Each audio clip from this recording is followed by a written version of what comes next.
Hello everyone बच्चों, I hope आप सब लोग ठीक ठाक हैं। बच्चों हम लोग पहुंच चुके हैं लेक्चर नंबर 12 पर, और हमारा जो चैप्टर है जो हम लोग कंटिन्यू हैं जिस पर वो है चैप्टर नंबर 2। हमारा चैप्टर है बच्चों वेक्टर्स एंड इक्विलिब्रियम, और उसमें अभी तक हम लोग वेक्टर जो है उसके बारे में डिटेल में स्टडी कर चुके हैं। वेक्टर की डेफिनेशन से लेके वेक्टर की डिफरेंट टाइप्स पर, और फिर वेक्टर अलजबरा जो है उसमें, और फिर वेक्टर्स की रेक्टेंगुलर कंपोनेंट फॉर्म्स, ये सारे टॉपिक्स जो है ये बच्चों हम लोग अभी तक कवर कर चुके हैं। आज के लेक्चर में बच्चों लेक्चर नंबर 12 है, और आज के लेक्चर में हम स्टार्ट कर रहे हैं वेक्टर अलजबरा में ही, और हमारा आज का टॉपिक है प्रोडक्ट ऑफ वेक्टर्स। तो अभी तक बच्चों हमने वेक्टर्स की सब्ट्रैक्शन देखी, वेक्टर्स की एडिशन देखी। एडिशन को दो तरह से देखा, ग्राफिकल फॉर्म में देखा, कंपोनेंट्स की फॉर्म में देखा, सब्ट्रैक्शन की, और फिर हमने वेक्टर की मल्टीप्लिकेशन की किसी नंबर के साथ, और फिर हमने देखा कि वेक्टर को अगर किसी स्केलर के साथ मल्टीप्लाई करें तो क्या होता है। तो ये सारी बातें जो है अभी तक बच्चों हमने 11 लेक्चर्स में कवर की हैं। आज के लेक्चर में 12 में हम लोग पढ़ेंगे वेक्टर प्रोडक्ट, और बच्चों वेक्टर प्रोडक्ट्स में हम देखेंगे कि जब हम वेक्टर्स को मल्टीप्लाई करते हैं तो उसकी दो टाइप्स होती हैं वेक्टर्स को मल्टीप्लाई करने में। उसमें एक टाइप जो है बच्चों वो हम आज कवर करेंगे, और दूसरी टाइप जो है उसको नेक्स्ट लेक्चर नंबर 13 में कवर करेंगे। ऑलराइट बच्चों, तो ओवरऑल हमारा आज से जो टॉपिक स्टार्ट हो रहा है वो है बच्चों प्रोडक्ट ऑफ टू वेक्टर्स और प्रोडक्ट ऑफ वेक्टर्स। राइट, तो यही हमारी आज की हेडिंग भी है हमारे आज के लेक्चर की, और ये है बच्चों प्रोडक्ट ऑफ, इसको हम हेडिंग बना लेते हैं product of vectors. Right, main heading हमारी ये है, और प्रोडक्ट ऑफ वेक्टर्स में बच्चों फिर दो केसेस जो है वो हम बनाएंगे। एक बच्चों एक को हम कहेंगे स्केलर प्रोडक्ट, और दूसरे को हम कहेंगे वेक्टर प्रोडक्ट। ठीक है, तो आज का जो हमारा मतलब टॉपिक है वो मेन हेडिंग से वो बच्चों होगा स्केलर प्रोडक्ट। राइट, तो इसी को हम लोग डिटेल में स्टडी करेंगे आज। आज का हमारा लेक्चर जो है ये थोड़ा सा लेंथी लेक्चर होगा, तो मेरी कोशिश है कि ये जो सारा टॉपिक है बच्चों स्केलर प्रोडक्ट वाला, इसको हम एक ही लेक्चर में कवर करें, इसके मल्टीपल लेक्चर्स नहीं होने चाहिए। तो आप लोग बेशक इस पूरे लेक्चर को 2 सिटिंग्स में देखें, 3 में देखें, या इसको बच्चों 2 टाइम्स पे 1.5x पे या स्पीड थोड़ी बढ़ा के लेक्चर की आप देख सकते हैं। लेकिन ये है कि इसमें इसको एक सिटिंग में एक लेक्चर में ही इसको हम लोग जो है वो कंप्लीट करेंगे। ऑलराइट, तो बच्चों लेक्चर स्टार्ट करते हैं हम। आप लोगों के पास टेक्स्ट बुक्स होंगे या नोट्स बनाने के लिए कोई मटेरियल मौजूद होगा। इस लेक्चर में बहुत सारे पॉइंट्स हैं जो आप लोगों के नोट करने वाले हैं, उनको साथ साथ नोट करें, कहीं पे स्क्रीनशॉट ले लें, कहीं पे अपनी बुक के ऊपर लिख लें। ठीक है बच्चों, तो हम स्टार्ट करते हैं हमारा आज का लेक्चर, और आज के लेक्चर को हम स्टार्ट करेंगे डेफिनेशन से, और बच्चों वो डेफिनेशन है स्केलर प्रोडक्ट की। ठीक है, तो बच्चों जब हम वेक्टर्स को मल्टीप्लाई करते हैं तो ये एक बड़ा स्पेशल केस है कि दो वेक्टर्स जो हैं वो मल्टीप्लाई हों, और फिर वो मल्टीप्लाई हो के कुछ नया रिजल्ट दें। ये एक बड़ी इंटरेस्टिंग चीज़ भी है।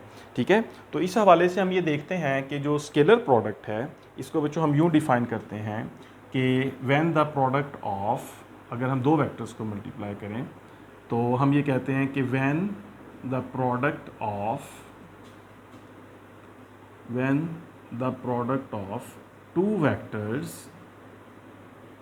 is a scalar quantity, when the product of two vectors is a scalar quantity, then such product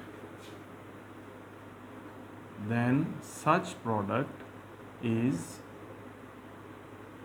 known as scalar product. ठीक है बच्चों, तो ये हो गई इसकी डेफिनेशन कि when the product of two vectors is a scalar quantity then such product is known as scalar product. ठीक है, अब बच्चों इस स्टेज पर जब हम ये टॉपिक पढ़ रहे हैं तो सब बच्चों को एक स्केलर क्वांटिटी और एक वेक्टर क्वांटिटी का जो डिफरेंस है वो सब बच्चों को पता है। मतलब बच्चों जब हम कहते हैं कि एक स्केलर क्वांटिटी जो है, स्केलर की एग्जांपल हम लेते हैं तो इसमें जो मैस आ जाता है। ठीक है, मैस जो है ये स्केलर क्वांटिटी है, 5 kg, 10 kg, 15 kg समथिंग।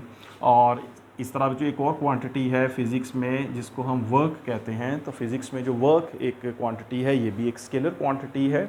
इस तरह जो फिज़िक्स में हम लोग लेते हैं एक क्वांटिटी स्केलर जिसको कहेंगे दैट इज़ पार। ठीक है, पार जो है that is a scalar quantity. इस तरह जो हमारे पास वेक्टर्स हैं उसकी भी बेशुमार एग्जांपल्स हमने स्टडी की। हमने कहा कि वेलोसिटी जो है ये वेक्टर है, हमने जो कहा कि जो फोर्स है ये वेक्टर है, हमने कहा कि डिस्प्लेसमेंट जो है ये वेक्टर है, एक्सेलरेशन वेक्टर है, इस तरह से डिफरेंट वेक्टर क्वांटिटीज़ पड़ी। अब बच्चों होगा ये कि ये जो स्केलर प्रोडक्ट है उसकी सेंस ये बन रही है कि हम मल्टीप्लाई करेंगे दो वेक्टर्स को, जिनको मल्टीप्लाई करेंगे वो वेक्टर क्वांटिटीज़ होंगी, लेकिन उनको मल्टीप्लाई करके जो आंसर बनेगा उनका वो एक स्केलर क्वांटिटी होगी, राइट। उसके लिए हमें डायरेक्शन की ज़रूरत नहीं पड़ेगी। फॉर एग्जांपल अगर बच्चों हम देखें जैसे फिज़िक्स में ये स्केलर क्वांटिटी है, एक वर्क है, और अगर हम वर्क को देखें तो इसमें अगर यहाँ से मैं वेक्टर्स लूँ, अगर एक फोर्स क्वांटिटी ले लूँ और दूसरी क्वांटिटी हम डिस्प्लेसमेंट ले लें, तो अगर बच्चों हम फोर्स को डिस्प्लेसमेंट से मल्टीप्लाई करते हैं तो वी गेट वर्क।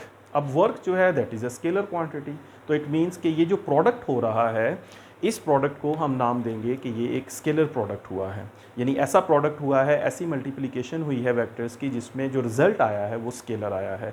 रिजल्ट में जो क्वांटिटी बनी है उसमें हमें किसी किस्म की डायरेक्शन की ज़रूरत नहीं है। जैसे यहाँ पे वर्क बना है तो जो वर्क जो है उसमें हमें डायरेक्शन की ज़रूरत नहीं है, ये एक मैग्नीट्यूड वैल्यू होगी जिसमें एक नंबर और एक यूनिट जो है वो काफ़ी है उसकी डिस्क्रिप्शन के लिए। तो वर्क के लिए एक नंबर और एक यूनिट जो है वो काफ़ी है। इस तरह जो फोर्स और डिस्प्लेसमेंट को हम मल्टीप्लाई करें तो वर्क आया है, ये किसकी एग्जांपल है, स्केलर प्रोडक्ट की।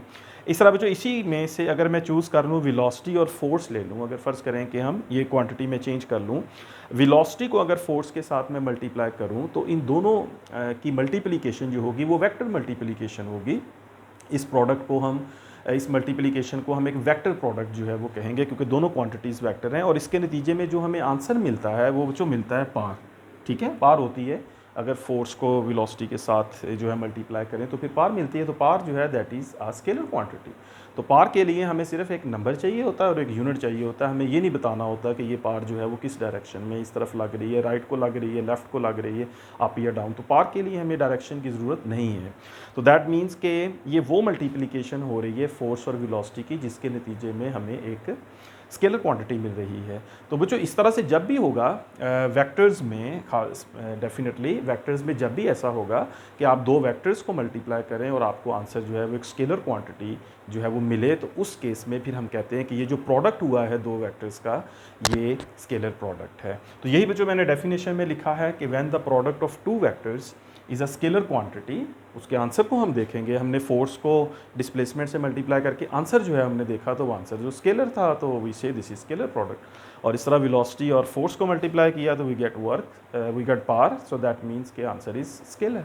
तो ये चीज़ जब हम देखते हैं तो इसका मतलब हम कहते हैं कि ये जो प्रोडक्ट हुआ है ये स्केलर आया है, तो ये स्केलर प्रोडक्ट हुआ है। इसी तरह जो दूसरा केस है जिसको हम नेक्स्ट लेक्चर में डिस्कस करेंगे, वेक्टर प्रोडक्ट जिसको हम कहेंगे, उसमें ऐसा नहीं होगा। उसमें बच्चों ये होगा कि जब हम दो वेक्टर्स को मल्टीप्लाई करेंगे तो उसके नतीजे में हमें फिर एक वेक्टर क्वांटिटी मिलेगी, ठीक है। जैसे बच्चों डिस्प्लेसमेंट को और फोर्स को जब हम उसमें मतलब डिस्प्लेसमेंट और मतलब फोर्स ले लें, या जैसे हम टॉर्क में करते हैं, टॉर्क में डिस्प्लेसमेंट के मीनिंग्स थोड़े से डिफरेंट हम लेते हैं ओरिजिन से, तो उस केस में जो है ना वो हमें एक वेक्टर क्वांटिटी जो है उसका आंसर मिलता है। तो वो फिर उस लेक्चर में हम लोग देखेंगे कि दो क्वांटिटीज़ अगर वेक्टर हैं और उनको मल्टीप्लाई करने से एक वेक्टर क्वांटिटी जो है वो आंसर हमें दे रही है, तो फिर वो वेक्टर प्रोडक्ट होगा। उसको नेक्स्ट लेक्चर में ही डिटेल में देखेंगे। तो बहरहाल बच्चों यहाँ तक ये है, ये डेफिनेशन हो गई स्केलर प्रोडक्ट की कि when the product of two vectors is a scalar quantity then such product is known as scalar product. इसको बच्चों हम डिनोट करते हैं, एक स्पेशल जो है वो मेथड है हमारे पास, इसको हम एक डॉट से रिप्रेजेंट करते हैं, denoted by a dot between two vectors, ठीक है। तो दो वेक्टर्स जो हैं जिनका वेक्टर प्रोडक्ट हमने शो करना होता है उनके दरमियान हम डॉट लगा देते हैं, तो इसका मतलब होता है कि ये स्केलर प्रोडक्ट है। मसलन अगर बच्चों हमारे पास एक वेक्टर ए है और हमारे पास एक वेक्टर जो है वो बी है, ए और बी दो वेक्टर्स हैं, और हम ये शो करना चाहते हैं कि ए और बी का स्केलर प्रोडक्ट हुआ है, तो हम सिंपली उसको डिनोट कर देंगे ए डॉट बी से, यानी दोनों के दरमियान ये डॉट लगाएंगे, तो दैट डॉट मीन्स कि ये स्केलर प्रोडक्ट हुआ है। जैसे फोर्स और डिस्प्लेसमेंट मैंने आपसे कहा, अगर फोर्स को बच्चों मैं एफ से रिप्रेजेंट करूं और डिस्प्लेसमेंट को डी से रिप्रेजेंट करूं, तो एफ डॉट डी जो है ये लिखा जाएगा। तो एफ डॉट डी हम इसको पढ़ेंगे और हम कहेंगे कि फोर्स और डिस्प्लेसमेंट का जो है ये स्केलर प्रोडक्ट हुआ है, तो that is F dot D. इस तरह अगर वेलोसिटी है तो उसको हम लिख सकते हैं कि एफ डॉट वी आ जाएगा, तो एफ डॉट वी जो है that means product of force and velocity. तो वो जो होगा वो फिर स्केलर प्रोडक्ट। तो डॉट को देखकर भी हम इसको बता सकते हैं, या यूँ कह लें कि मैथमेटिक्स में या हमारी फिज़िक्स में जब हमने स्केलर प्रोडक्ट को रिप्रेजेंट करना होता है तो उसको हम दो वेक्टर्स जो है डेफिनेटली एफ और वी, ये जो भी दो वेक्टर्स होंगे ए एंड बी, उनके साथ उनके दरमियान हम डॉट लगा देंगे विच इंडिकेट्स के इन दोनों वेक्टर्स का आपने स्केलर प्रोडक्ट करना है या इन दोनों वेक्टर्स का स्केलर प्रोडक्ट होगा। ठीक है, तो ये इसकी एक रिप्रेजेंटेशन है इस तरह से। अच्छा, अब जो जब हम कहते हैं कि दो वेक्टर्स का स्केलर प्रोडक्ट हुआ है या दो वेक्टर्स का स्केलर प्रोडक्ट होगा, तो एक्चुअली वो कैसे होगा या उस स्केलर प्रोडक्ट के होने में क्या डिटेल्स होंगी या हम क्या करेंगे, ऑपरेट क्या करेंगे, ऑपरेशंस क्या होंगे, क्या नंबर्स मल्टीप्लाई होंगे, क्या सिचुएशन बनेगी। तो उसके लिए बच्चों हम ये देखते हैं इस तरह से इसकी रिप्रेजेंटेशन। तो कैसे ये मतलब स्केलर प्रोडक्ट जो है ये परफॉर्म होगा, उसको हम एक्सप्लेनेशन में ले जाते हैं। देखें बच्चों, फ़र्ज़ कीजिए कि हमारे पास दो वेक्टर्स हैं, वो ग्राफिकल फॉर्म में भी हो सकते हैं, कंपोनेंट्स फॉर्म में भी हो सकते हैं, ये दोनों हम स्टडी करेंगे। ठीक है, आपको पता है कि वेक्टर की जो रिप्रेजेंटेशन है वो ग्राफिकल फॉर्म, जैसे ग्राफिकल फॉर्म मींस के जो मैं इस तरह से एक वेक्टर ए ले लेता हूँ और फिर दूसरा एक मेरे पास वेक्टर है बी, तो इस तरह से वेक्टर ए और बी की रिप्रेजेंटेशन है। यूँ भी हो सकता है कि दो वेक्टर्स कंपोनेंट की फॉर्म में गिवन हो, जैसे जो एक वेक्टर ए जो है वो गिवन है 4i + 6j, ऐसे लिखा हो सकता है। एक वेक्टर b जो है that is equals to 3i - 10j, ऐसे भी हो सकता है। तो इस केस में जब हम इस तरह से लिखा देखते हैं तो हम कहते हैं कि ये वेक्टर्स की जो रिप्रेजेंटेशन है ये एक्चुअली उसके कंपोनेंट्स की फॉर्म में है। तो दोनों में हो सकती है, दोनों की फॉर्म में हम दोनों तरह से हम लोग जो है वो स्केलर प्रोडक्ट को बता सकते हैं या फिर हम बताएंगे। तो फर्स्ट यहाँ पे हम देखते हैं कि अगर दो वेक्टर्स हों हमारे पास, ए और बी दो वेक्टर्स हैं, तो दोनों वेक्टर्स जो है उनकी ग्राफिकल फॉर्म जो है वो दी गई है।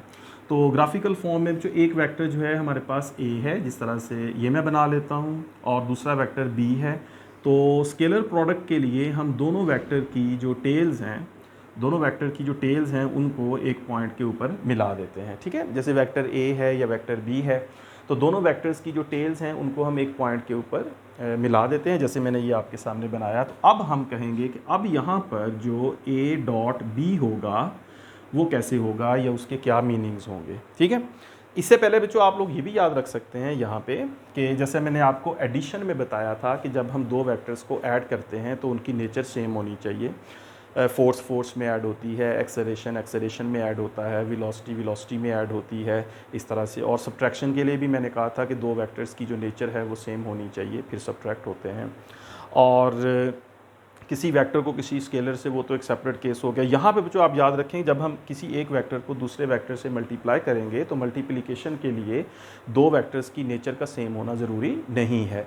ए और बी दोनों वेक्टर्स जो हैं इनकी नेचर एक दूसरे से डिफरेंट हो सकती है। जैसे मैंने आपको वर्क की एग्जांपल दी थी, तो वर्क की एग्जांपल में मैंने आपसे कहा कि वर्क जो है उसमें फोर्स और डिस्प्लेसमेंट आता है। तो आप देख सकते हैं कि एक वेक्टर फोर्स है और दूसरा वेक्टर जो है वो डिस्प्लेसमेंट है। तो इसलिए ए वेक्टर और बी वेक्टर की जो नेचर है वो डिफरेंट हो सकती है। सही है, सेम भी हो सकती है, डिफरेंट भी हो सकती है। अब जो इसमें ये है कि अब ए और बी दो वेक्टर्स हैं हमारे पास, लेट से एक फोर्स है दूसरी डिस्प्लेसमेंट है, तो अब इनका जो स्केलर प्रोडक्ट है वो एक्चुअली होगा कैसे, उसमें किस चीज़ को हम मल्टीप्लाई या कैलकुलेट करेंगे। जैसे बच्चों आप सबसे पहले देखें, अगर मैं ये चाहूँ कि ए डॉट बी करना है या कहीं पे रिक्वायर्ड है कि आप ए डॉट बी ही करें, तो उसके लिए बच्चों ये होगा कि इसको हम यूँ डिफ़ाइन करेंगे। यहाँ पे मैं लिखता हूँ कि इसकी डेफिनेशन या इसको यूँ डिफ़ाइन करेंगे ए डॉट बी को, this is equals to magnitude, यानी अब ये जो नया जो स्केलर क्वांटिटी बनेगी या इसका जो रिज़ल्ट आएगा वो क्या होगा, इसका रिज़ल्ट बच्चों यूँ होगा मैग्नीट्यूड ऑफ वेक्टर ए, यानी ए डॉट बी जो है ये इक्वल होगा magnitude of vector A times, यानी मल्टीप्लाई करेंगे इसको, magnitude of vector A times, यहाँ पे हम लिखेंगे मैग्नीट्यूड ऑफ, यहाँ पे हम लिखते हैं magnitude of component of vector B along A, long vector.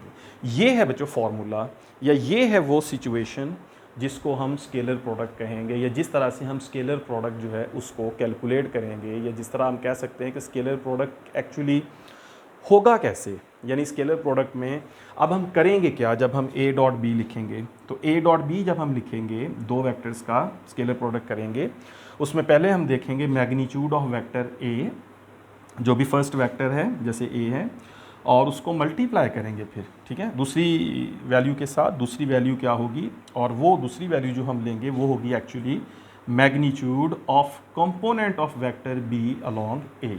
Sometime जो इस कंपोनेंट को यहाँ पे हम प्रोजेक्शन के वर्ड से भी लिखेंगे, तो हम लिखेंगे magnitude of projection of vector B along A.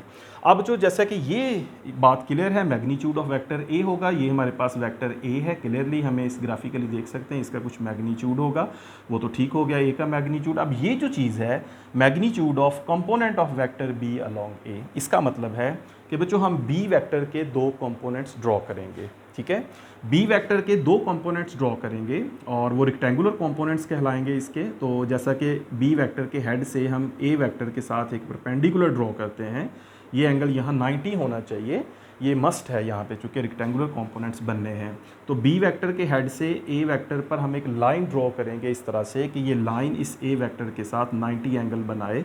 तो फिर बच्चों बी वेक्टर के दो कंपोनेंट्स जो है यहाँ पर बनेंगे, एक बनेगा इसका कंपोनेंट अलोंग ए, यानी उसी डायरेक्शन में जिस तरफ ए है, और एक कंपोनेंट बनेगा इस बी वेक्टर का जो ए वेक्टर पर परपेंडिकुलर होगा, ठीक है, दो कंपोनेंट्स। अब उसमें जो ये है कि जो अलोंग ए बनेगा उस कंपोनेंट की वैल्यू होगी बी कॉज ऑफ थीटा, ठीक है, ये हमने पिछले लेक्चर्स में पढ़ा है कि किसी भी ट्रायंगल में अगर हमने ये वैल्यूज़ फाइंड करनी हो, जैसे ये हमारे पास राइट एंगल ट्रायंगल है, ये एंगल थीटा है, तो हमने ये वाली वैल्यू फाइंड करनी है, ये हाइपोटेनस है, ये परपेंडिकुलर है, तो बेस ओवर हाइपोटेनस करेंगे तो कॉस थीटा बनेगा, और फिर वहाँ बेस की जो वैल्यू होगी वो फिर इस हाइपोटेनस की वैल्यू से मल्टीप्लाई करके कॉस थीटा आएगा, ठीक है। ये चीज़ हम जानते हैं कि थीटा के साथ जो है वो बी कॉस थीटा कंपोनेंट बनेगा, और बीटा के जो थीटा के सामने है ये इसमें बी साइन थीटा कंपोनेंट बनेगा, ठीक है। और एक रूल जो है ना, एक बात आपने जनरली यहाँ पे याद रखनी है, वो ये है कि जब भी हम किसी वेक्टर के कंपोनेंट्स बनाते हैं तो उसमें उस एंगल को देखते हैं जिसके अकॉर्डिंग हम उसके कंपोनेंट बना रहे हैं। तो उस एंगल के साथ वाला जो कंपोनेंट होगा, जो अलोंग होगा उसके साथ, वो हमेशा कॉस बनेगा, और जो उस एंगल के सामने वाला कंपोनेंट होगा वो हमेशा साइन बनेगा। तो जब भी आपने कंपोनेंट्स बनाने हो ये रूल आपने याद रखना है कि एंगल के साथ वाला हमेशा कॉज होगा और सामने वाला हमेशा साइन होगा। तो सामने वाला हमेशा साइन होगा, इस तरह से आप इसको याद रख सकते हैं। तो अब इसके दो कंपोनेंट्स जो है यहाँ पे बच्चों मैंने बना दिए वेक्टर बी के। एक इसका कंपोनेंट है जो कि बी कॉस थीटा उसका मैग्नीट्यूड है, और वो है अलोंग द डायरेक्शन ऑफ ए, और एक इस बी का कंपोनेंट बना बी साइन थीटा जो कि परपेंडिकुलर है विद ए, जिसको ए के साथ 90 एंगल। तो अब इस फार्मूला के अकॉर्डिंग या स्केलर प्रोडक्ट की इस डेफिनेशन के अकॉर्डिंग हम लिखते हैं, तो मैग्नीट्यूड ऑफ वेक्टर ए जो है ये ए से डिनोट होगा। सिंपली अगर हम ए लिखते हैं, इसके ऊपर कोई एरो वगैरह नहीं डालते, तो ये होगा, इसको हम कहेंगे मैग्नीट्यूड ऑफ वेक्टर ए। इसको मल्टीप्लाई करेंगे टाइम्स, फिर आगे हमने लिखा है कि magnitude of component of vector B along A, तो B cos theta is the component of vector B along A. तो इस ए को हम मल्टीप्लाई करेंगे बी कॉस थीटा के साथ। तो यहाँ से जो हमारे पास एक मैथमेटिकल फॉर्म जो है वो बन के सामने आती है कि अगर हम दो वेक्टर्स ए और बी का स्केलर प्रोडक्ट करना चाहें तो उसको किस तरह से लिख सकते हैं, या वो स्केलर प्रोडक्ट किस तरह से होगा। तो ए डॉट बी जो है ये स्केलर प्रोडक्ट है, तो उसको डिफाइन किया हमने magnitude of vector A times magnitude of component of vector B along A. तो ए वेक्टर के मैग्नीट्यूड को बी कॉस थीटा से मल्टीप्लाई किया, तो ये बच्चों बन गया A dot B equals A B cos theta. ये फार्मूला हमारे पास आ गया, ठीक है बच्चों। अच्छा, बिल्कुल इसी तरह से हम लोग यहाँ पर बी डॉट ए भी कर सकते हैं। अगर किसी के जहन में ये क्वेश्चन आ रहा है बच्चे के कि यहाँ पे क्या बी डॉट ए कर सकते हैं या बी डॉट ए की पॉसिबिलिटी हो सकती है, तो आंसर है येस। ऐसा हो सकता है कि हमसे पूछा जाए कि आप बी डॉट ए करें, या यहीं पर हमसे कहा जाए कि आपने ए और बी वेक्टर का ए डॉट बी किया है तो इसका बी डॉट ए भी करें। तो बी डॉट ए क्या होगा, तो सबसे पहले तो हमने ये डिफ़ाइन करना है कि बी डॉट ए का मतलब क्या बनेगा। यहाँ पे according to definition of scalar product जो बी डॉट ए होगा, इसको बच्चों हम कहेंगे या इसको यूँ पढ़ेंगे कि ये यूँ लिखा जाएगा magnitude of vector B, right, first one is B now. तो magnitude of vector B times, इसके साथ हम मल्टीप्लाई करेंगे, टाइम्स कौन सी चीज़ होगी, इसके साथ मल्टीप्लाई होगा, वो होगा जो मैग्नीट्यूड ऑफ कंपोनेंट, अब इसको यूँ पढ़ेंगे, magnitude of component of vector A along vector B, यूँ पढ़ेंगे इसको, ठीक है, जैसे उसमें पढ़ा था, वो भी डेफिनेशन आपके सामने लिखी हुई है। अब यहाँ बी डॉट ए है, तो बी डॉट ए को हम यहाँ पर इस तरह से पढ़ेंगे कि बी डॉट ए में जो आ जाएगा हमारे पास मैग्नीट्यूड ऑफ वेक्टर बी, पहले जो बी आया उसको लिख लिया, magnitude of vector B multiplies, इसमें फिर लिखेंगे magnitude of component of vector A along B, तो उसके अलोंग जो कंपोनेंट्स हैं उसको ड्रॉ करें। अब जो यहाँ पे देखें कि हमारे पास जो सिचुएशन है उसमें फ़र्ज़ कीजिए कि ये जो हमारे पास वेक्टर ए है और ये हमारे पास जो है ये वेक्टर बी है और दोनों के दरमियान एंगल थीटा है जब उनकी टेल्स मिलाई हमने। अब जो हमने जब बी डॉट ए करना है तो अब हम कंपोनेंट्स बनाएंगे वेक्टर ए के, ठीक है, ए वेक्टर के कंपोनेंट्स जो है बनाएंगे, क्योंकि B dot A dot B हमने किया तो बी के कंपोनेंट्स बनाए हमने, बी डॉट ए किया तो ए के कंपोनेंट्स बनाएंगे, बाद वाले के कंपोनेंट बनाएंगे। तो कंपोनेंट ए के बनाएंगे हम इस तरह से, अब यहाँ पे वेक्टर ए है तो इसके कंपोनेंट बनाएंगे इस तरह से, एक इसका कंपोनेंट बी के अलोंग बनेगा और एक इसका कंपोनेंट बी के परपेंडिकुलर बनेगा, ठीक है। उसका तरीका ये है कि आप ए के हेड से एक लाइन ड्रॉ करें जो लाइन इस बी के साथ मिले, और यहाँ पर ये जो लाइन आप ड्रॉ करेंगे ए के हेड से, इस लाइन का जो एंगल है यहाँ पे वो 90 बनना चाहिए, ठीक है, ये मस्ट है ये कंपोनेंट बनाने के लिए। फिर यहाँ से बी के दो कंपोनेंट बनेंगे, एक बी का कंपोनेंट जो है ये बनेगा, सॉरी ए के कंपोनेंट बनेंगे, तो ए का एक कंपोनेंट बनेगा बी के अलोंग और एक कंपोनेंट बनेगा बी के साथ परपेंडिकुलर होगा, ठीक है। तो ए वेक्टर का एक कंपोनेंट बी के अलोंग बनेगा और एक बी के साथ परपेंडिकुलर बनेगा, जैसे यहाँ पे बी के दो कंपोनेंट्स बनाए थे। अब जो वही रूल लगाएं जो भी मैंने आपको बताया था कि यहाँ पे जब हम ए के कंपोनेंट बनाएंगे इस थीटा के अकॉर्डिंग, तो वही रूल लगाएं कि जो थीटा के साथ वाला कंपोनेंट होगा ए का वो ए कॉस थीटा होगा, ठीक है, साथ वाला कंपोनेंट ए कॉस थीटा होगा जो बी के अलोंग है, और जो थीटा के सामने वाला कंपोनेंट है जो बी पर परपेंडिकुलर है, इस कंपोनेंट की वैल्यू होगी ए साइन थीटा। तो थीटा के सामने वाला जो कंपोनेंट है वो क्या होगा, साइन होगा, इस तरह याद रखना। अब जो ए के दो कंपोनेंट बने ए कॉस थीटा और ए साइन थीटा, तो इस रूल के अकॉर्डिंग अगर हम ये रूल यूज़ करें बी डॉट ए का, तो इसके अकॉर्डिंग मैग्नीट्यूड ऑफ बी लिखेंगे, पहले जो बी आएगा विच इज़ ओनली बी लिख देंगे, which means magnitude of vector B, और इसको मल्टीप्लाई करेंगे तो इसके साथ मल्टीप्लाई होगा A cos theta. A cos theta इसलिए कि ये ए कॉस थीटा इस वेक्टर ए का वो कंपोनेंट है जो बी वेक्टर के अलोंग है, तो बी के साथ हम जो मल्टीप्लाई कर देंगे ए कॉस थीटा को, तो इस तरह हम कह सकते हैं कि जो बी डॉट ए है यहाँ पर, ये जो हमारे पास बन गया बी ए कॉस थीटा, ठीक है। तो हम जो ए डॉट बी भी कर सकते हैं और हम लोग बी डॉट ए भी कर सकते हैं, तो इसमें एज सच मतलब सेम फॉर्मेट कह लें, सेम पैटर्न, सेम चूँकि हमने ये काम जो है वो डेफिनेशन के अकॉर्डिंग किया है, तो ए डॉट बी जो है that is A B cos theta and B dot A is B A cos theta, alright. तो ये जो एक जनरल जो है वो एक रूल बन गया, एक फार्मूला बन गया कि जब भी आप दो वेक्टर्स का जो है वो स्केलर प्रोडक्ट लेंगे तो इस तरह से आप उसको डिफ़ाइन करेंगे जैसे ये मैंने यहाँ पे लिखा है, ठीक है।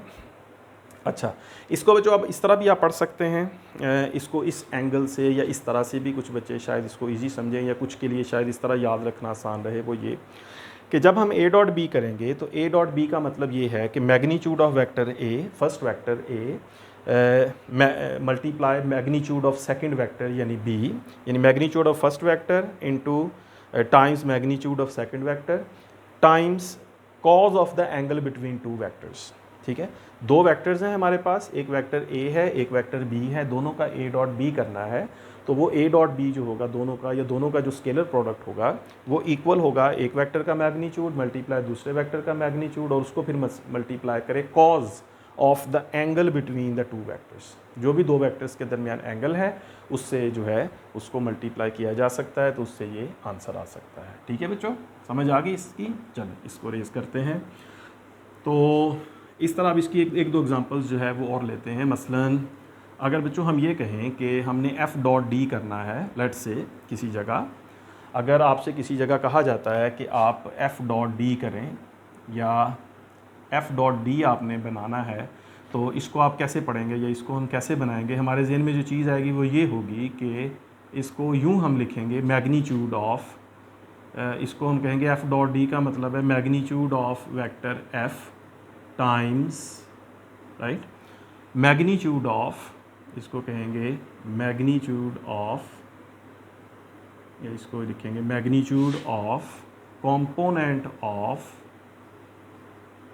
Magnitude of component of vector D along F.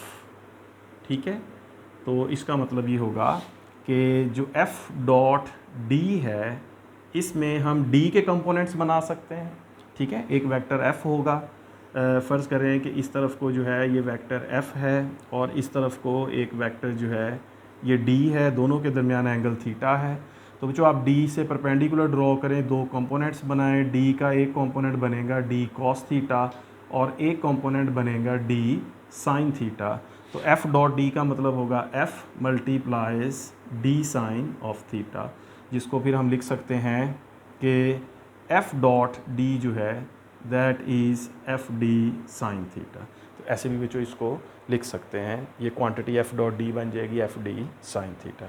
इसमें भी बच्चों ऐसे कर सकते हैं कि हम लोग डी डॉट एफ भी कर सकते हैं। इसमें ये होगा कि magnitude of vector D vector का मैग्नीट्यूड लेंगे और उसको मल्टीप्लाई करेंगे magnitude of component of vector F along D.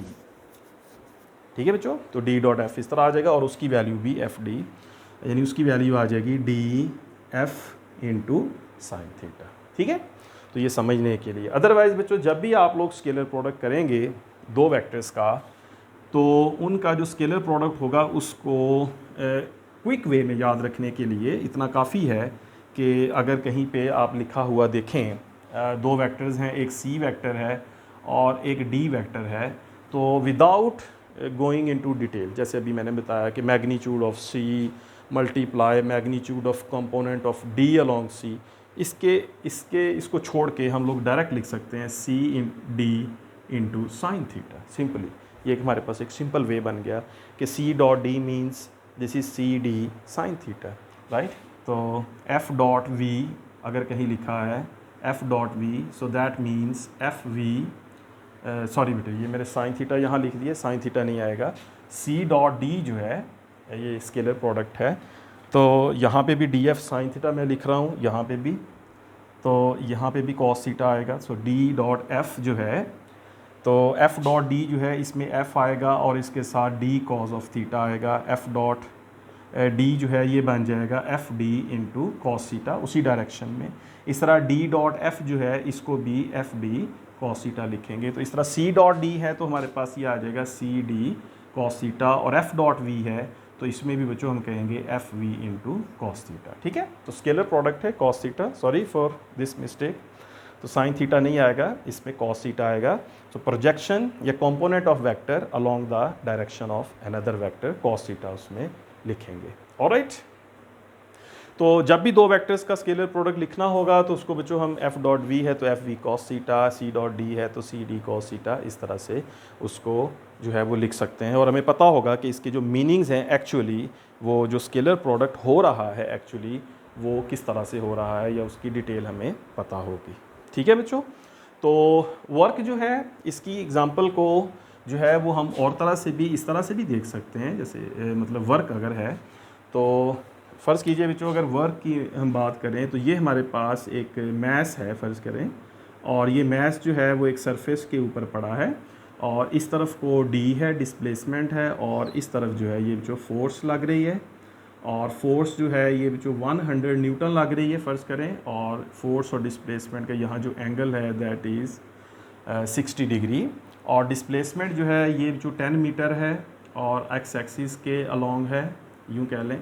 तो अगर यहाँ पे हमने एफ़ डॉट डी कैलकुलेट करना हो तो सिंपली हम लिख देंगे कि यहाँ पर जो एफ़ डॉट डी है that is equals to F D into cos theta.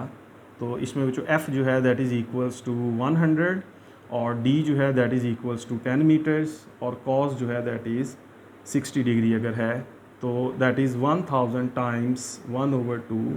So the answer will be 500 units. ठीक है, जो भी एफ और डी के यूनिट न्यूटन मीटर आएंगे तो दैट विल बी 500 यूनिट्स। तो इस तरह से बच्चों अगर हमें वैल्यूज़ गिवन हो, किसी वेक्टर का मैग्नीट्यूड गिवन है, डायरेक्शंस गिवन हैं, तो उसको इस्तेमाल करके अगर हम उन वेक्टर्स का स्केलर प्रोडक्ट करना चाहें तो हम उन वेक्टर्स का स्केलर प्रोडक्ट जो है ये कर सकते हैं। ठीक है बच्चों, यहाँ तक सारा पॉइंट्स क्लियर हैं। तो स्केलर प्रोडक्ट जो है that is product of two vectors, और बच्चों इन वेक्टर्स में फिर हम देखते हैं कि कैसे हम उसको परफॉर्म करते हैं। एफ़ डॉट डी करते हैं तो F D cos theta, A dot B करते हैं तो ए बी कॉस थीटा। अब उसमें जो स्केलर प्रोडक्ट जो है उसकी डिफरेंट जो है वो वैल्यूज़ हो सकती हैं, जैसा कि आप इस एग्जांपल में देखें कि स्केलर प्रोडक्ट जो है इस एंगल पे भी डिपेंड करेगा कि ये जो एंगल है दो वेक्टर्स के दरमियान ये कितना है। तो यहाँ पे मैंने 60 डिग्री लिया था तो cos 60 1/2 हो गया। अगर बच्चों यही एग्जांपल जो है वो इस तरह से रिपीट करें कि ये जो 60 है ये एंगल 0 डिग्री होता, फोर्स और डिस्प्लेसमेंट दोनों एक ही डायरेक्शन में होते, तो F और D दोनों एक ही डायरेक्शन में हो जाएं तो फिर दोनों के दरमियान एंगल 0 होगा, तो फिर cos 0 यहाँ पे लगेगा तो cos 0 जो है वो 1 होगा। तो उस केस में 100 × 10 ये 1000 आंसर ही आएगा। ठीक है ना। इस तरह अगर 90 हो जाता है, अगर फोर्स और डिस्प्लेसमेंट जो है उनके दरमियान एंगल 90 बन जाता है, विच मीन्स के लेट्स से कि इस तरफ को है डिस्प्लेसमेंट और फोर्स जो है वो इस तरफ को हो जाती है, तो इनके दरमियान एंगल जो है वो 90 बन जाता है। तो उस केस में अगर एफ़ डॉट डी करें तो एफ़ का मैग्नीट्यूड डी का मैग्नीट्यूड cos ऑफ 90 हो जाएगा, तो cos ऑफ 90 इज़ 0। तो उस केस में फिर एफ़ डॉट डी का आंसर जो है वो 0 हो जाएगा। तो इट मीन्स कि स्केलर प्रोडक्ट की डिफरेंट वैल्यूज़ जो है वो बन सकती हैं। ठीक है, तो यहाँ तक हो गया बच्चों स्केलर प्रोडक्ट। अब नेक्स्ट जो है इस लेक्चर में हम लोग देखते हैं प्रॉपर्टीज़ ऑफ स्केलर प्रोडक्ट, मतलब इसकी डिफरेंट प्रॉपर्टी जो है उनको डिस्कस करते हैं। ओके, नेक्स्ट बच्चों हम लोग हेडिंग बनाते हैं कैरेक्टरिस्टिक्स ऑफ स्केलर प्रोडक्ट, और डिफरेंट कैरेक्टरिस्टिक्स जो है इनको स्टडी करते हैं। तो ये जो 30 मिनट्स हैं हमारे फर्स्ट 30 मिनट्स, इसमें तो जस्ट आप लोगों को कॉन्सेप्ट जो है वो मैंने दिया, कॉन्सेप्ट हमने डिस्कस किया कि एक्चुअली जो स्केलर प्रोडक्ट है वो होगा क्या और स्केलर प्रोडक्ट के होने का मतलब क्या है। तो ये सारी बातें हमने यहाँ पे डिस्कस की। ठीक है, नेक्स्ट बच्चों हेडिंग जो है वो आप लोग लिख लें कैरेक्टरिस्टिक्स ऑफ स्केलर प्रोडक्ट। ठीक है, ये जो हमारी अगली हेडिंग है, प्रॉपर्टीज़ कह लें या कैरेक्टरिस्टिक्स कह लें। इसमें अब और तरह से हम लोग जो है डिस्कस करते हैं कि स्केलर प्रोडक्ट जो है वो कैसे हो सकता है। एग्जामिनेशन पॉइंट ऑफ व्यू से बच्चों अगर मैं बात करूं तो ये क्वेश्चन बहुत इंपॉर्टेंट है, और इसमें बच्चों ये है कि पेपर में आपको ये क्वेश्चन इस तरह से आता है कि व्हाट इज़ स्केलर प्रोडक्ट और गिव इट्स कैरेक्टरिस्टिक्स, या जो ये हो सकता है क्वेश्चन ऐसे आ जाता है कि what is scalar product, give its 4 characteristics और गिव इट्स 5 कैरेक्टरिस्टिक्स, ऐसे नंबर बता देगा। ये जनरली कह देगा कि what is scalar product and give its characteristics. ठीक है, उसमें फिर स्केलर प्रोडक्ट की हम डेफिनेशन लिखेंगे, फार्मूला लिखेंगे, और उसके बाद फिर ये जो कैरेक्टरिस्टिक्स हैं 5 ये हम लिख देंगे। राइट, तो अब शुरू करते हैं 1 बाय 1। तो इसमें जो पहली जो कैरेक्टरिस्टिक है, नंबर 1 कैरेक्टरिस्टिक, वो ये है कि जो स्केलर प्रोडक्ट होता है दैट इज़ कम्यूटेटिव। राइट, तो scalar product is commutative, scalar product is commutative. Right, ये जो पहली कैरेक्टरिस्टिक है। तो स्केलर प्रोडक्ट जो है उसको ऑर्डर चेंज करके जो अगर हम ऑपरेट करें तो उससे फ़र्क नहीं पड़ता। मसलन जो अगर हमारे पास 2 वेक्टर्स हैं, वेक्टर ए है और हमारे पास वेक्टर बी है, दोनों के दरमियान एंगल थीटा है और दोनों का हमने स्केलर प्रोडक्ट जो है वो करना है। तो इसमें जो अगर हम ए डॉट बी करते हैं तो हमने अभी देखा था लास्ट कुछ देर पहले कि ए डॉट बी का जो रिज़ल्ट है वो जो हमारे पास आ गया A B cos theta. Right, उसके बाद इसको हमने ऑपरेट किया, या उसके बाद अगर हम बी डॉट ए करते हैं इसी केस में, तो बी डॉट ए में ये हमारे पास होता है बी ए कॉस थीटा, और डेफिनेटली उसको फिर हम बी ए कॉस थीटा है तो स्केलर है तो इसको ए बी कॉस थीटा जो है इसको लिख सकते हैं। तो 1 और 2 जो है यहाँ से हम लोग देख सकते हैं कि अगर हम 2 वेक्टर्स को ए डॉट बी करते हैं या जो हम दो वेक्टर्स को बी डॉट ए करते हैं, तो दोनों केसेस में रिज़ल्ट जो है वो आपको सेम मिलेगा। ठीक है, तो जैसे वर्क था, तो वर्क में बच्चों अगर हम जो है वो एफ डॉट डी करें या डी डॉट एफ करें, तो उस केस में जो स्केलर प्रोडक्ट है दोनों का वो सेम रहेगा। ठीक है, तो ये जो पहली कैरेक्टरिस्टिक है जो आपने याद रखनी है, कम्यूटेटिव है। दूसरी कैरेक्टरिस्टिक जो है वो बच्चों ये है कि scalar product of two mutually perpendicular vectors is zero. Perpendicular vectors is zero. ठीक है, अगर दो म्यूचुअली परपेंडिकुलर वेक्टर हैं या ऐसे वेक्टर जिनके दरमियान जो एंगल जो है वो 90 है, तो उनका अगर हम स्केलर प्रोडक्ट करें तो the answer will be zero. तो देखें जो हमारे पास एक वेक्टर ए है और हमारे पास दूसरा वेक्टर जो है ये बी है, तो वेक्टर ए और वेक्टर बी के दरमियान जो एंगल है दैट इज़ 90 डिग्रीज, राइट। कुछ ऐसी सिचुएशन बनी कि दो वेक्टर्स हैं और दोनों वेक्टर्स के दरमियान एंगल 90 है, तो जो हमें पता है कि ए डॉट बी जो है वो होता है ए बी कॉस थीटा। तो फिर बच्चों अगर हम थीटा की जगह 90 लगा दें तो कॉस 90 ज़ीरो, तो हम कहेंगे कि ए डॉट बी जो है उसका आंसर ज़ीरो है। सो रूल बन गया, मतलब हमें ये बहुत सारी जगहों पे ऐसी ज़रूरत पड़ सकती है। हमें कहा जा सकता है कि दो वेक्टर्स हैं और दोनों वेक्टर्स जो हैं उनके मैग्नीट्यूड्स ये हैं और दोनों म्यूचुअली परपेंडिकुलर हैं, तो फिर उसको विदाउट कैलकुलेशन हम लोग एग्जैक्ट कह सकते हैं कि दोनों वेक्टर्स जो हैं इनका स्केलर प्रोडक्ट ज़ीरो होगा। 90 है, परपेंडिकुलर है, तो स्केलर प्रोडक्ट ज़ीरो होगा। दैट्स ऑल, सिंपल इतनी सी बात देखेंगे। तो अगर यूनिट वेक्टर्स की बात करें, यूनिट वेक्टर्स भी वेक्टर्स हैं और परपेंडिकुलर भी हो सकते हैं। जैसे हम बच्चों देखते हैं हमारे पास जो है वो यूनिट वेक्टर्स में इस तरह से है कि एक जो है वो आई है यूनिट वेक्टर, एक जो है वो जे है और इस तरह एक यूनिट वेक्टर के है। तो चूँकि आई जे के यूनिट वेक्टर्स जो हैं, अब डेफिनेटली इनके दरमियान जो एंगल है वो 90 है। तीनों जो है वो एक्स एक्सिस, वाई एक्सिस और जी एक्सिस के अलॉन्ग है, तो इनके दरमियान एंगल 90 है। तो इनमें से किसी भी दो को अगर हम ऑपरेट कराएंगे, जैसे आई डॉट जे कराएंगे ज़ीरो होगा, और इसी तरह बच्चों जे डॉट के करेंगे तो ज़ीरो होगा, और सिमिलरली अगर के डॉट आई मैं करूँ तो उसका आंसर भी ज़ीरो होगा, क्योंकि तीनों म्यूचुअली जो है म्यूचुअली परपेंडिकुलर हैं। चूँकि तीनों के दरमियान एंगल 90 होता है, इसलिए बच्चों हम कहेंगे कि उनका स्केलर प्रोडक्ट ज़ीरो होगा। ठीक है, ओके जी। नेक्स्ट बच्चों केस नंबर 3 है, थर्ड कैरेक्टरिस्टिक है, और वो ये कि scalar product of two parallel vectors, scalar product of two parallel vectors is equal to the product of their magnitude, the product of their magnitude। अगर बच्चों वो दो वेक्टर्स पैरेलल हैं तो उस केस में उनका जो स्केलर प्रोडक्ट होगा वो बच्चों उनके मैग्नीट्यूड के प्रोडक्ट के इक्वल होगा। ठीक है, मसलन जैसे बच्चों ये देखें कि वेक्टर ए है हमारे पास और ये वेक्टर जो है ये बी है। दो वेक्टर्स ऐसे हैं कि दोनों पैरेलल हैं, तो यहाँ पे थीटा जो है ये ज़ीरो हो गया। तो जो फार्मूला है हमारे पास कि ए डॉट बी जो है that is equals to A B cos theta. अब यहाँ पे थीटा जो है वो कितना हो जाएगा, गिवन सिचुएशन में पैरेलल है तो A B cos zero, cos zero जो क्या होगा 1, तो हम कह सकते हैं कि जो a डॉट बी है that is equals to A B, only A B. तो ओनली ए बी जो है इसका क्या मतलब कि उनके जो जस्ट उनके मैग्नीट्यूड जो है ए और बी वेक्टर के वो मल्टीप्लाई हो जाएंगे। ए का मैग्नीट्यूड मल्टीप्लाई बी का magnitude, so product of magnitude of the vector. तो दो वेक्टर अगर पैरेलल हैं और उनका आपने स्केलर प्रोडक्ट करना है तो सिंपली आप लोग बच्चों ये कर सकते हैं कि आप उनके मैग्नीट्यूड्स को मल्टीप्लाई कर दें। ठीक हो गया बात, ओके बच्चों, डन हो गया।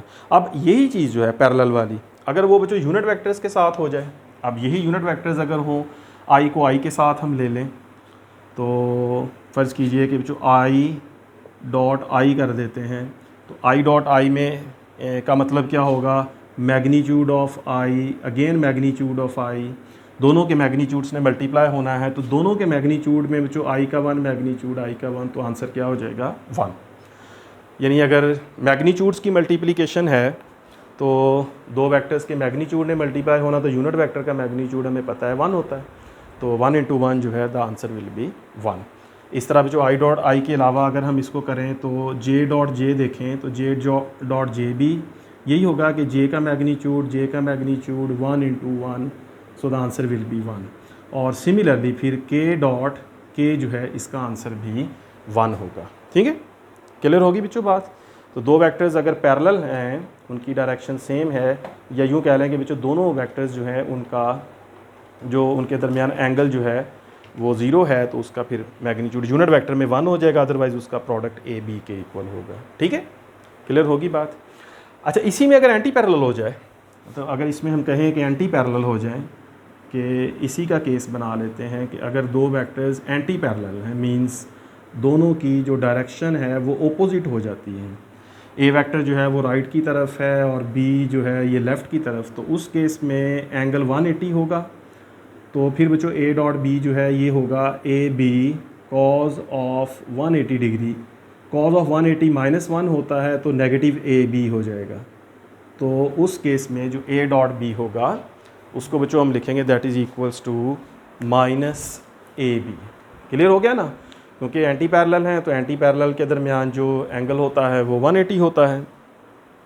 तो 180 का मतलब ये हो गया कि कॉज ऑफ 180 जो है दैट इज़ कॉज ऑफ 180 जो है दैट इज़ इक्वल्स टू -1। ठीक है, तो ये हो गया scalar product of two parallel और एंटी पैरेलल। ठीक है बच्चों, 3 हो गई प्रॉपर्टी, स्क्रीनशॉट ले लें, यहाँ पे नोट कर लें, फिर राइट इसको मैं रेस करूँ। ओके जी, अब जो यहाँ पे जो है नेक्स्ट हम लिखते हैं प्रॉपर्टी नंबर 4, और इसमें ये है कि प्रॉपर्टी नंबर 4 को हम कहते हैं स्केलर सेल्फ प्रोडक्ट। अगर कुछ यूँ हो जाए, नंबर 4 का हम की हेडिंग हम रखते हैं स्केलर सेल्फ प्रोडक्ट। अगर जो हम किसी वेक्टर का सेल्फ प्रोडक्ट करें, मसलन ये हमारे पास एक वेक्टर ए है, तो सेल्फ प्रोडक्ट मींस कि अगर बच्चों हम यही कर दें ए डॉट ए, तो उस केस में फिर हमारे पास ए का मैग्नीट्यूड फिर ए का मैग्नीट्यूड इंटू कॉस थीटा, 2 दफ़ा ए हो जाएगा। तो self vectors are always parallel, self vectors are always parallel. किसी वेक्टर को उसी के साथ आप देखना चाहते हैं तो वो पैरेलल होगा, ए वेक्टर है, इसी तरह का एक और वेक्टर मैं ए ही बना दूं, तो both have same magnitude same direction, तो पैरेलल हो गया।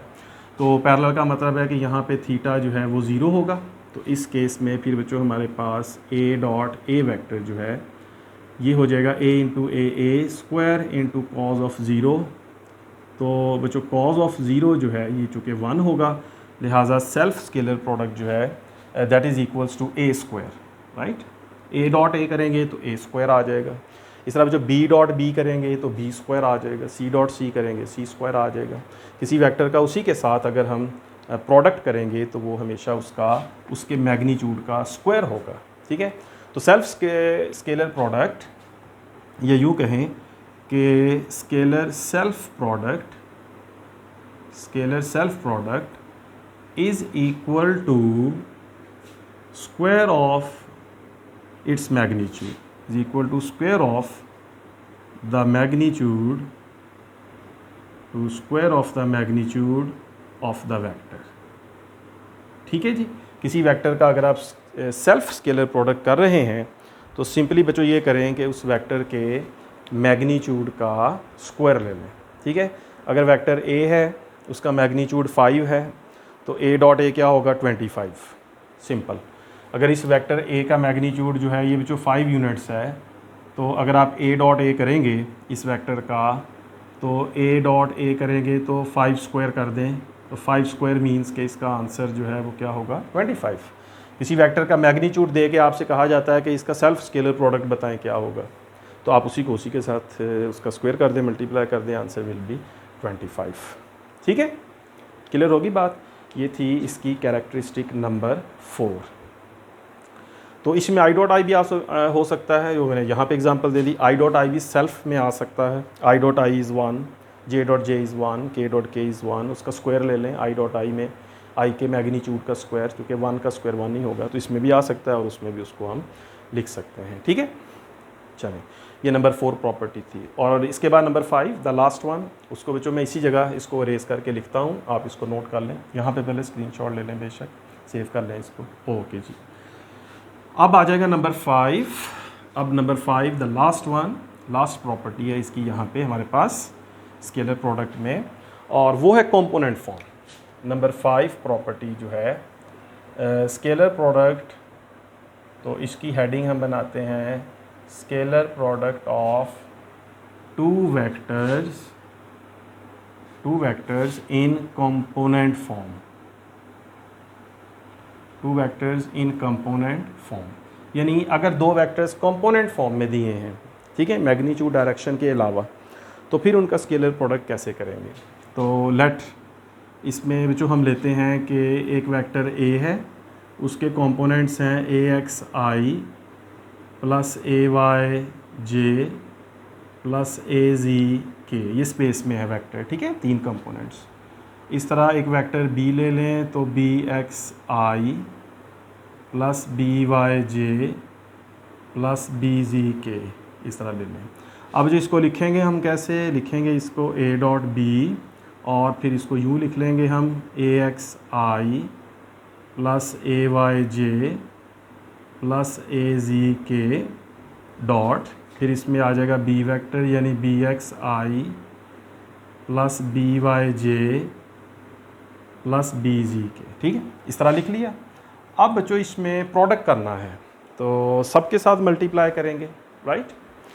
अब इस तरह लेंगे हम कि ये जो ए एक्स आई है, ये जो इन तीनों के साथ मल्टीप्लाई होगा, ठीक है, यानी ए एक्स आई ने बी एक्स आई के साथ भी मल्टीप्लाई होना है, फिर ए एक्स आई ने बी वाई जे के साथ मल्टीप्लाई होना है, और फिर ए एक्स आई ने बी जी के साथ मल्टीप्लाई होना है। बारी बारी सबके साथ मल्टीप्लाई होगा। चलें, पहले बच्चों इसको मल्टीप्लाई करते हैं ए एक्स आई को बी एक्स आई से, तो इसको हम लिखेंगे ए एक्स मल्टीप्लाइज बी एक्स, और यहाँ पे बच्चों हो जाएगा आई डॉट आई, ठीक है, ऐसे आपने याद रखना है। ए एक्स आई और बी एक्स आई मल्टीप्लाई हुए तो मैग्नीट्यूड से, वेक्टर से, ए एक्स मैग्नीट्यूड है तो ये बी एक्स से मल्टीप्लाई होगा, क्योंकि बी एक्स मैग्नीट्यूड है, इधर आई वेक्टर है, इधर आई तो आई से, तो A x into B x I dot I. और अभी आपने पढ़ा बच्चों यहाँ पे आई डॉट आई जो है वो किसके इक्वल है, 1 के। तो ज़रा गौर से देखें, इधर ही मैं अरेज करके लिख देता हूँ कि ए एक्स बी एक्स जो है इसके साथ 1 होगा, विच मीन्स कि ओनली ए एक्स प्लस ए एक्स इंटू बी एक्स रहेगा। आई डॉट आई क्या हो जाएगा, 1, ओके, प्लस। अब देखें जो जब हम इसको मल्टीप्लाई करेंगे ए एक्स आई को बी वाई जे से, ठीक है, ए एक्स आई को बी वाई जे से, तो ये हमारे पास हो जाएगा ए एक्स इंटू बी वाई, और यहाँ आ जाएगा आई डॉट जे, ठीक है। ए एक्स आई को बी वाई जे से किया तो ए एक्स बी वाई और आई डॉट जे आ गया। अब आप देखें बच्चों यहाँ पे मैंने बताया था परपेंडिकुलर है, ये देखें लिखा है यूनिट वेक्टर्स अगर परपेंडिकुलर हैं या आई डॉट जे आ जाएगा तो इसका आंसर किसके इक्वल होगा, 0 के। तो इसका मतलब है कि अगर आई डॉट जे 0 होगा तो 0 इंटू ए एक्स बी वाई, ये सारी जो टर्म है ये 0 होगी, और यहाँ पे आंसर कुछ भी नहीं आएगा, ठीक है। तो I dot J is 0। Next बच्चों इसी ए एक्स आई ने बी जी के से मल्टीप्लाई होना है, तो फिर वही होगा कि ए एक्स इंटू बी जी आ जाएगा, उसके बाद होगा आई डॉट के, और आई डॉट के या के डॉट आई बच्चों आप देखें तो उसका आंसर भी 0 है। तो इसका मतलब है कि जो अगली दोनों टर्म्स हैं ए एक्स को बी वाई के साथ वो भी 0 होगी, और ए एक्स को बी जी के साथ मल्टीप्लाई करेंगे वो वाली टर्म भी 0 होगी, राइट, क्योंकि दोनों का एंगल जो है वो परपेंडिकुलर है। नेक्स्ट बच्चों हम क्या करेंगे, ये जो ए वाई जे है इसको इन तीनों के साथ मल्टीप्लाई करेंगे, ठीक है। इन तीनों में ए वाई जब बी एक्स से मल्टीप्लाई होगा तो जे डॉट आई बनेगा, और जे डॉट आई जो है वो 0 हो जाएगा, लिहाजा ये वाली टर्म भी नहीं आएगी। उसके बाद बच्चों A Y J B Y J से मल्टीप्लाई होगा तो इसमें answer A Y B Y आएगा, और जे डॉट जे क्या हो जाएगा, 1, ठीक है, क्योंकि जे डॉट जे की वैल्यू 1 होती है, लिहाजा ये आ जाएगा ए वाई बी वाई। नेक्स्ट ए वाई जे जब बी जी के से मल्टीप्लाई होगा तो जे डॉट के बन जाएगा ए वाई बी जी जे डॉट के, तो जे डॉट के जो है वो किसके इक्वल है, 0 के, तो इसका आंसर 0 हो जाएगा, ठीक है, प्लस। नेक्स्ट हमारे पास ये है तीसरे नंबर पे ए जी के, इसको भी तीनों से मल्टीप्लाई करेंगे तो बिल्कुल के डॉट आई पहले वाला प्रोडक्ट ज़ीरो हो जाएगा, के डॉट जे भी ज़ीरो हो जाएगा और के डॉट के वन होगा, तो हमारे पास बचेगा ए जी इंटू बी जी। तो इस तरह जो हमारे पास दो वेक्टर्स जो हैं ए डॉट बी अगर कंपोनेंट फॉर्म में गिवन है, ठीक है, दो वेक्टर्स हैं कंपोनेंट फॉर्म में गिवन है, उनके कंपोनेंट्स दिए हुए हैं, तो उनका जो स्केलर प्रोडक्ट होगा वो होगा ए x B x plus A Y B y plus A G B जी, यानी उनके जो रिस्पेक्टिव कंपोनेंट्स हैं उनको मल्टीप्लाई कर दें, एक्स वाले कंपोनेंट को एक्स से, वाई वाले को वाई से, जे वाले को जे से मल्टीप्लाई कर दें, दैट इज़ सोल्यूशन। ठीक है, इसका आंसर ये हो जाएगा। तो इसमें जो है यहाँ पे एक एग्जांपल कुछ इस तरह देख लें। फ़र्ज़ करें ए वेक्टर है हमारे पास 2i plus 3j plus 4k और हमारे पास बी वेक्टर है 3i plus 1j 3i plus j plus 4k। तो इसमें जो अगर हमने इन दोनों का a डॉट बी करना हो तो सिंपल मेथड ये है कि i को i के साथ कर दें, मसलन 2i इंटू 3i क्या हो जाएगा 6 i डॉट आई 1 प्लस उसके बाद j वाले को 3j और 1j क्या हो जाएगा 3 j dot j 1 4k into 4k 4 4 16 तो k डॉट k 1। तो ये बच्चों हमारे पास जो है ये इसका आंसर आ जाएगा 25। तो a डॉट b जो है that is equals to 25 units इसका आंसर बनेगा। तो इस तरह से अगर दो वेक्टर्स जो हैं वो कंपोनेंट फॉर्म में गिवन है तो कंपोनेंट फॉर्म में दो वेक्टर्स का जो स्केलर प्रोडक्ट होगा उसको इस तरह से परफॉर्म करेंगे। ओके, ठीक है बच्चों। अच्छा, अब इसमें एक और पॉइंट मैं आपको यहाँ से ये बना दूँ, एक और पॉइंट जो है वो यहाँ पे बनाते हैं कि अगर कंपोनेंट की फॉर्म में वेक्टर्स दिए हैं और उनके दरमियान एंगल हमने फाइंड करना हो, ठीक है, कंपोनेंट्स गिवन है और उनके दरमियान एंगल जो है ये फाइंड करें कि क्या है। तो इसी में हम आगे चलते हैं। यहाँ जो हमने देखा कि a डॉट बी जो है that is equals to A x B x plus A Y B y plus A z into B z. ठीक है, अब जो देखें a डॉट बी को हम खोल के लिखते हैं A B cos theta, this is equals to A x B x plus A Y B y plus A z into B z. अब ये कॉस थीटा इधर रहने दें तो इधर राइट साइड पे हमारे पास हो जाएगा ए x B x plus A Y B y plus A z into B जी और इसको डिवाइड कर देंगे ए इंटू बी से। ठीक है, तो थीटा यहाँ से फाइंड करना होगा, सिंपल, ये क्या होगा कॉज इन्वर्स और यहाँ पर हम लोग A x into B x plus A y into B y A z into B z upon A B, ऐसे हम इसमें इसका जो एंगल होगा दो वेक्टर्स के दरमियान वो भी कैलकुलेट कर सकते हैं। ठीक है, क्लियर होगी बच्चों बात।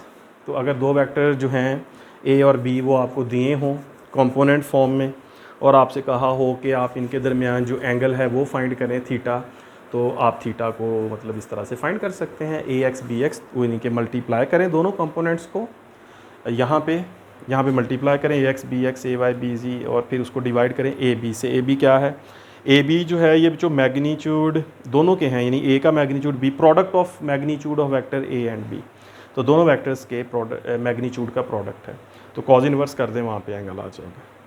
ठीक है, तो इसी एग्जांपल को लेके ए डॉट बी जो आया था 25, इसी को एग्जांपल को आप आगे कंटिन्यू करके जो है इसका आंसर यहाँ पे 25 फिर ए का मैग्नीट्यूड बी का मैग्नीट्यूड कॉज इन्वर्स कर दें तो वो इन दोनों वेक्टर्स ए और बी के दरमियान जो एंगल है वो निकल आएगा। ठीक है ना, मतलब उसको आप यूँ कर देंगे कि थीटा जो है that is equals to cos inverse A x B X का तो आंसर आ गया हमारे पास, यानी 25, इसका मल्टीप्लाई करके 25 आ गया।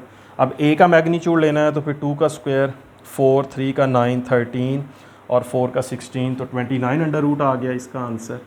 और इस तरह बी का जो मैग्नीट्यूड है वो इसमें से लेंगे 3 का 9 और प्लस 1 10 और 16 26 तो 26 अंडर रूट ले लें और फिर इसको जो आप सॉल्व करें 25 ओवर दिस नंबर, तो कॉज इन्वर्स करें that will be theta, that will be angle between vector A and B, इन दोनों के दरमियान एंगल आ जाएगा।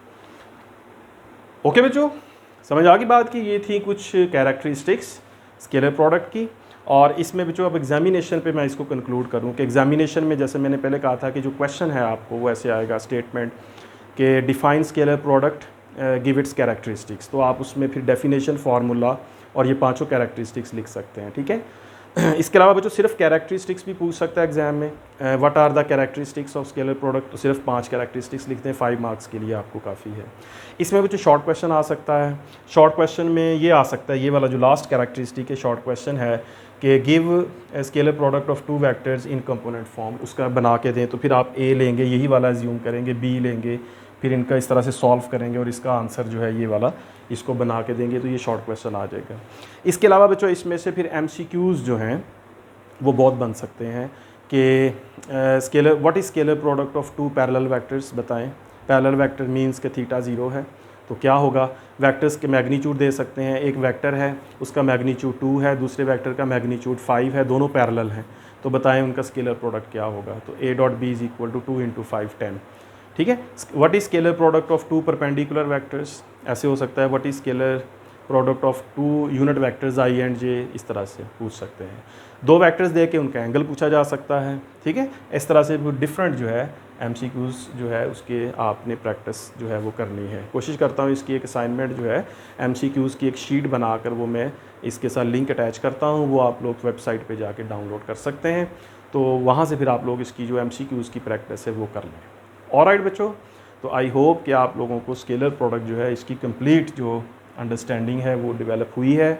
अभी भी कोई पॉइंट है स्टिल तो आप लोग उसको कमेंट्स में लिख सकते हैं, मुझे टेक्स्ट कर सकते हैं, तो उसको फिर हम डिस्कस कर लेंगे जो भी क्वेश्चन हुआ। ऑलराइट बच्चों, थैंक यू वेरी मच। अच्छा सा पढ़ते रहें, तैयारी करते रहें और अपने फ्रेंड्स के साथ भी इसको शेयर करें ताकि वो भी इससे फ़ायदा उठा सकें। ऑलराइट बच्चों, thank you very much, take care, all the best.